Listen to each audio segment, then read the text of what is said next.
বাগেরহাট পৌর পার্কের একটি পাবলিক টয়লেট দখলকৃতদের হাত থেকে অবমুক্ত করল আলোর দিশারি মানবাধিকার সমাজ কল্যাণ সংস্থা। বিস্তারিত থাকছে নির্মল কুমার পালের পাঠানো ভিডিও চিত্রে।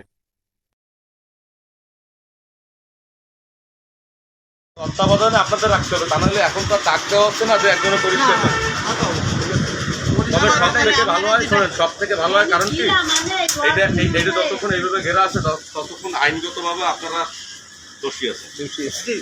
আপনারা যদি একটা পথ রাখে আবার সামনেও একটা গেট করে দেন, যে সন্ধ্যার পরে বা একটা টাইম 9টা 10টার পরে ওটাও আটকাই দেওয়ার ব্যবস্থা থাকলো, ঠিক আছে, কিন্তু সেটা ভালো হয়।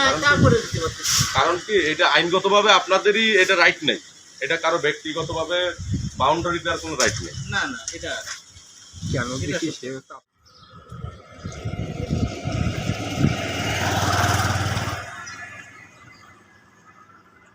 গত 9 সেপ্টেম্বর বাগেরহাট জেলা কার্যালয়ে অভিযোগটি আসলে উক্ত শাখার সভাপতি নির্মল কুমার পাল ও সাধারণ সম্পাদক শামীম চৌধুরী সাধারণদের পাবলিক টয়লেটটি অবমুক্ত করে দেওয়ার আশ্বাস দেন।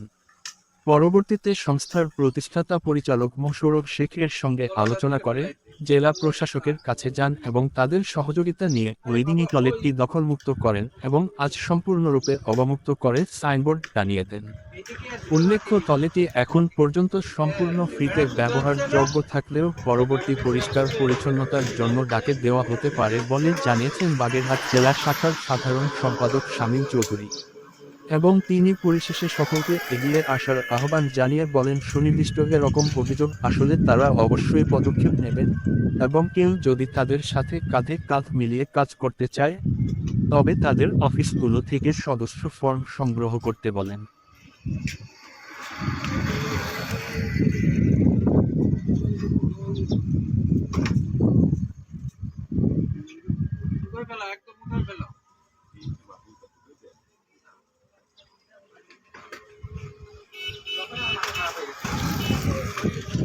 কেটে ফেলা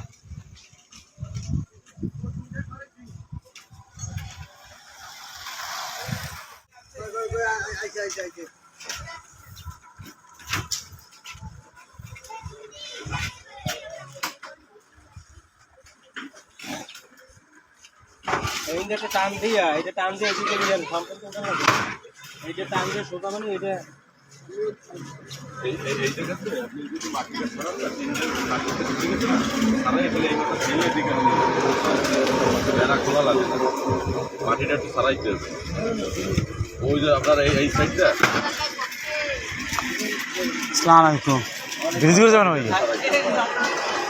এই একখান তিনি যাচ্ছে, ওই পাশেরটা আলাদা আছে। মাটিটা কাকা দিয়ে একটু কাকা দিয়ে বের করে নিয়েছে, ওই ঘরে কাকা দিয়ে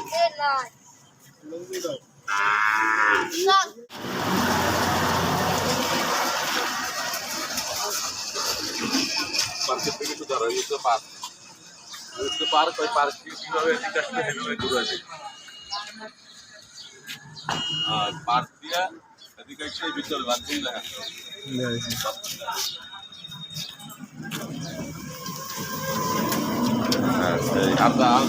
এই বাথরুম